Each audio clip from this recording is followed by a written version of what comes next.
Alrighty, folks, want to welcome you back for another video from Yates Computers Tips and Reviews. I believe I've done this subject a couple times. I've covered it in a lot of other videos.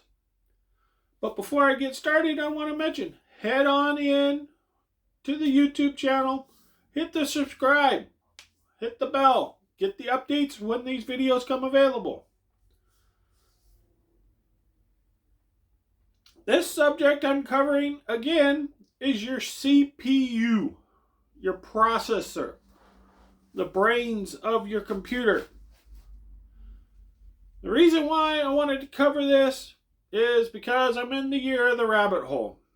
And the CPU is an always changing, always developing product. Between first gen, second gen, third gen, all of these other generations that are out there. We're on 13th gen, I believe, just got released. 12th gen is general out there pretty much right now. 13 is coming out, is being worked on to be released at the time of this video. What's the difference? Do I need a 13th gen? Can I get away with a 9? Can I get away with an 8? Can I get away with a 7? As of 2024, 7th, 8th gens, you can't pretty much use them because of the operating system. So these were some of these factors that I wanted to push out there to let people know there is an importance on the CPU. And again, it's not only is there an Intel CPU and, what gen, there's different versions within that. A Celeron, the Intel platform, the i3, i5, i7, i9. You get into the AMD side. They have their tiers, their levels. You get into Apple. Some people like Apple computers. They have their own CPU. Knowing these things, knowing all of that, knowing the socket, knowing your chipset, knowing your BIOS, all these factors come into CPU. And because it's the year of the rabbit hole, I wanted to go down in that process to dig down into that. Because a lot of people don't understand a lot of it. I primarily deal with the Intel. I don't really deal with the AMD. A lot of people love the AMD. A lot of people are upset because they had the Threadripper that had all high cores and they had all this stuff. Most of that is the gaming base. Those are the gaming people that really want those CPU cores, and they really want the average Joe, people at home, workstations, those type of things. You don't need a Threadripper core processor. The newer processors are getting to that point where they're going to all pretty much be that way, probably in the next couple generations. They're going to have a lot of cores. There's advantages to having cores. But there's also advantages between what a Celeron, what an i3, and an i5, i7, i9 have. It's more than just the core count. It's more than the speed of the core counts. Now there's two different kinds of cores. High-speed core, like lower cores. There's different kind of cores that are in these processors now. That I believe it's i7 and i9s have, and I don't believe the i5s do. There might be some i5s do. Then there's extreme processors that you can overclock to even speed up even more. So that's what makes this subject kind of a rabbit hole subject. Because now you're looking at, okay, I want a minimum of 8 cores. Okay. Well, now what processor do you actually get? There's a lot of variables that go into that. And what really brings this subject back up into the rabbit hole for me this year is this is the first year I can actually say you do not need a SATA drive. SATA drives are pretty much being phased out because you don't need a SATA drive anymore. Most of the new computers don't have a SATA drive in them. And to me, that's like a funny concept and a funny thing to bring up. That you don't need a standalone independent drive anymore. And I'm sure a lot of people are confused with what I'm saying. And this is why. Because now you have M.2 drives. Up to 4 terabytes or more right now. Boards can support more than one M.2 drive. So if you have a decent board that has 2 M.2s on it, and you put 4 terabytes in on each one of those, you can stripe them, you can stand them alone. You have 8 terabytes on your computer. I don't think there's too many people out there, unless you're doing some major stuff, that is running anything like that on a home level. There's motherboards out there that will support 4. There's add-on cards that will go into your slot on your board where you can add multiple M.2 drives on there. I believe there's one that holds like 8 on a card. So this is where a lot of these factors come in. Because now you're talking about buses and channels and stuff on the board to communicate to the M.2 drives. Well, those communicate through the CPU. So that's where the CPU becomes an important factor again. That's kind of the factor between 8th gen, 13th gen CPU. Again, 8th gen, 13th gen CPU depends on your motherboard. So that's kind of the wormhole that I have for CPUs. And now they're starting to integrate graphics into the CPU. So that is a whole nother CPU classification. You don't just have the standard, you don't just have the extreme, now you have the ones with the graphics on them. And of course, you probably have to have the board that supports it. I'm sure it has to support it in the BIOS. And the chipset. And all of those type of things. So, this was the little wormhole, rabbit hole that I've been seeing that is there.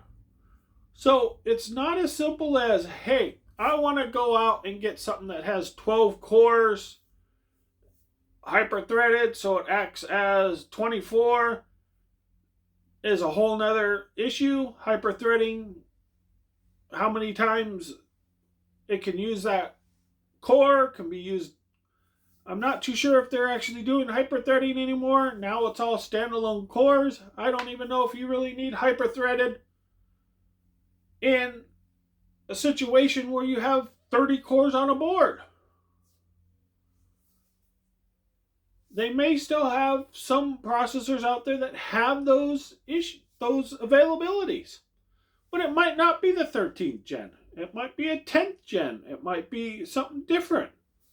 If you know what you want, you go into those variables. But then there's features that are available and not available. Talked about the M.2. How many of them? What kind of board is supported? Same with the AMD. I don't know much about the Apple platform. I haven't followed that. But they fall into the same category. And again, why I'm bringing Apple into this, because I know Apple was running their Apple CPU and they were running Intel CPUs for a while. What they're actually running right now, I'm not too sure. I have not followed that. But I did not want to exclude them because this is still relevant. Depending on what kind of work you're doing and what kind of computers, I know a lot of people love Apple products.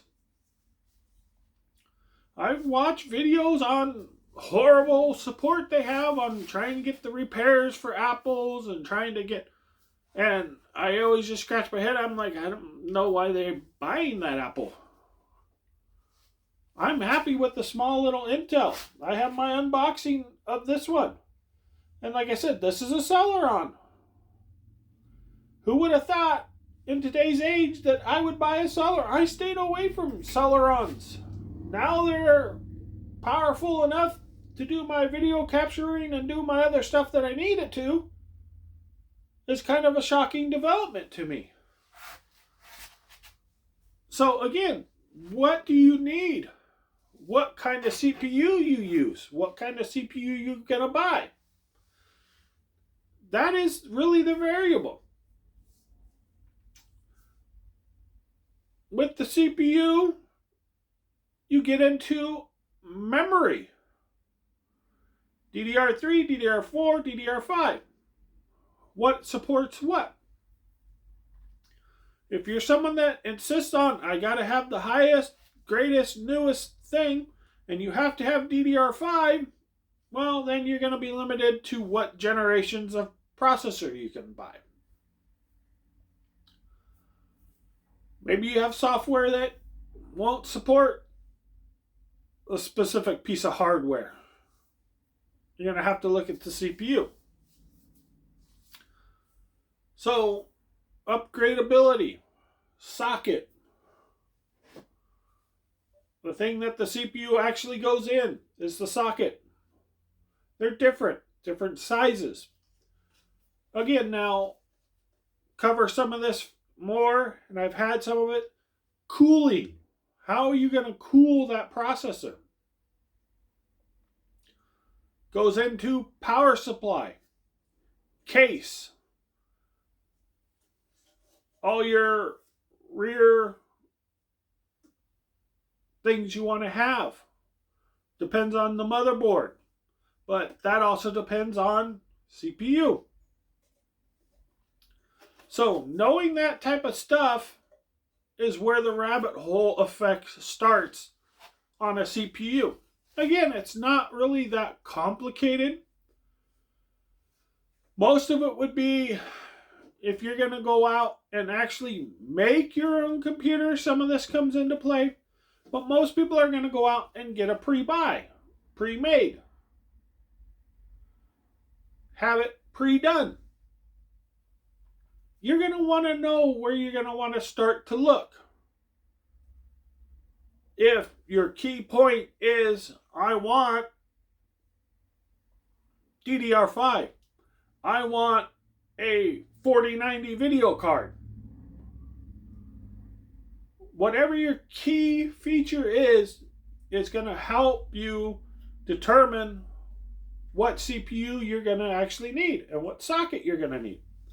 Because obviously if you're going to go out and get the greatest video card, you're going to have a great CPU. If you're going to be doing gaming and you're going to be doing a lot of that stuff, you're going to go for the higher end. You're going to go for the Intel i9, probably the Extreme Edition, with the integrated video card. So, this video should be nice and short because that's all there really is to look at for your CPU. With the newer motherboards, the newer things, They're trying to bypass the CPU from the graphics card out to try to speed up some things. There's some technology out there changing. But that's basically should be a good basic rock point for the rabbit hole for everybody to understand how that CPU is really the effect of your system. The only really major point to realize with the CPU, when you go from i5, i7 to i9, is the cache or the memory actually on the CPU. That might be a huge factor in what you're doing. If you're running AutoCAD and you're running some other softwares that really use that cache on the CPU, where you're looking at, hey, an i3 meets the minimum recommendations and this and that. It has enough cores. It has enough this, has enough that. The memory on the CPU is another huge factor that a lot of people don't take into account. That is always why I always went with the higher CPU. Because of the memory on the CPU, the cache on the CPU. That it doesn't have to write to your hard drive. It doesn't have to write to your memory because it doesn't have enough cache on the CPU. The cache on the CPU is the fastest cache available with the shortest buses, the shortest communication, and it's the quickest to translate and communicate. Having the most of that is more important than pretty much anything else. So that is where the factor comes into, oh, wait a minute, I might not want the i5. I might have to go with the i9. Go from 8 cores to 40 core. For what reason? You have all these cores that you can't use really. You're not going to be... But that cache is going to be a major factor. The memory on that CPU.